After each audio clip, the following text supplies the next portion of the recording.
A Pennsylvania grand jury recently released a report on the systematic ways Catholic priests aided and abetted one another to sexually abuse children for 70 years. It reveals once again how the strict patriarchal hierarchy of the Catholic Church gives rise to conspiracies of silence and allows for routine cover-up of crimes.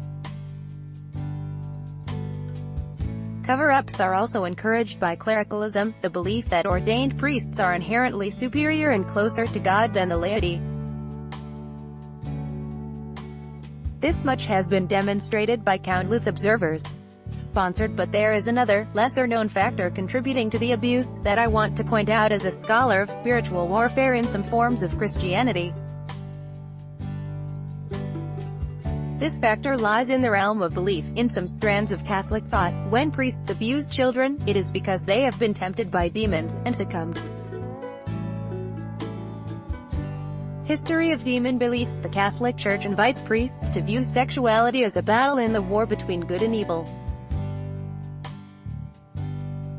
Spiritual warfare is one name for this view of the world, and it has a long history in Catholic teachings.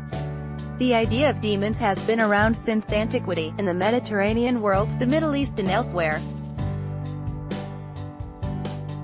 In Christianity, preoccupation with demons reached its peak in the Middle Ages. Demons were explicitly defined by the Church in 1215 under Pope Innocent III. Theologians worked to identify classes and ranks of demons who operated under the authority of the devil himself. Demons were seen as fallen angels who disobeyed God and worked to subvert God and goodness. Demons are malevolent beings who lord over specific domains of sin. Christians are called to battle evil, including evil that comes by way of the demonic. The more pious one is, the more intense will be the attacks from the demons. After the Second Vatican Council of 1964, demons faded out of focus and exorcisms were rare. My research shows that the spiritual warfare worldview is on the rise in the Catholic Church. This is despite the fact that demons and exorcisms are largely viewed by most American Catholics as remnants of a medieval past. 13th century frescoes of demons. St. Jacob's Church, Castella's The Return of Demons and Exorcisms. In 1999, Pope John Paul II brought back a focus on the formal rites of exorcism, the official ritual that priests use to rid a person from demonic affliction or possession. The Pope later recommended that every diocese in the Catholic world appoint and train an exorcist.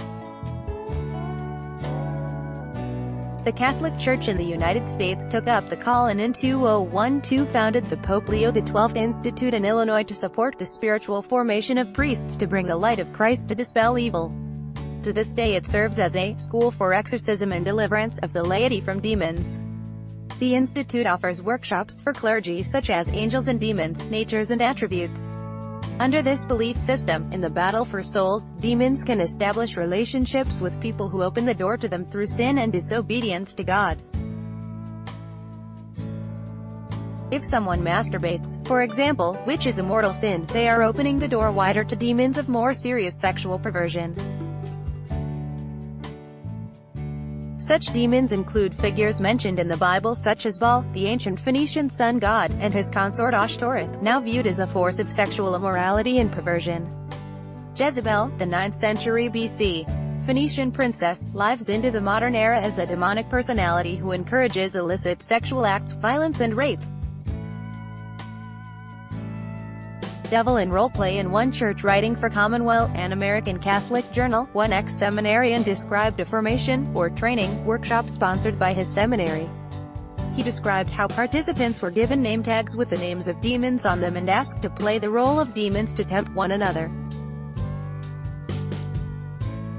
He explained how they would choose one person and hiss and curse to entice him to watch pornography and masturbate. The point, of course, was to train the participants how to choose chastity and to stand strong against sexual desire. To be clear, this is only one documented instance. However, I would argue that it points to the Church's current preoccupation with evil spirits and the need for priests to ritually remove that evil. It is sobering that one seminary should choose to offer those training for a life of service and celibacy, a role-play of hissing demon impersonators, as a way to govern their conduct. Medieval practices in today's church. Ascribing sexual desire to demonic temptation takes away the blame from the perpetrators. It puts the cause, the consequences, and questions of accountability into an invisible world populated by angels and demons, sin and repentance. Suggesting that the offending priests were afflicted by demons is a version of "the devil made me do it." There is a second heartbreak. Many of the abused report feeling guilty, as if they had sinned themselves. I have heard from my own research participants that because sinning opens the door to more demons and more sin, then some abuse survivors think of themselves as being in relationships with personal demons and more vulnerable to demonic attack. As investigations continue into the institutional factors allowing for this horrific abuse, it may also be pertinent to look into some of the intellectual and theological elements at the heart of the Catholic tradition. For some branches of the Church, this includes the medieval world of demons. Elizabeth McAllister, professor of religion, Wesleyan University. This article was originally published on The Conversation. Read the original article.